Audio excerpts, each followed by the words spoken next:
синдромът на ощипаната девойка. Мъже, жени, бизнес и любов – едно и също. Хора, които вярват, че другите са длъжни да им четат мислите. Има ги навсякъде, от корпоративния офис, където шефът изглежда толкова солиден, до домашната кухня, където половинката ти мълчи с обида, която не разбираш. Искаш нещо простичко, благодарност, уважение, почивка или просто някой да те прегърне. Но вместо да го кажеш, мълчиш.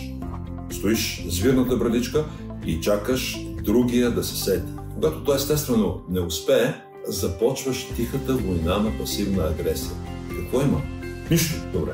И после мълчание. Толкова тежко, че дори стените се напукват от напрежение. Накрая идва великата реплика. Ако ме обичаше, наистина щеше да знаеш, с която обвиняваш другите за собствената си неспособност да кажеш ясно какво искаш.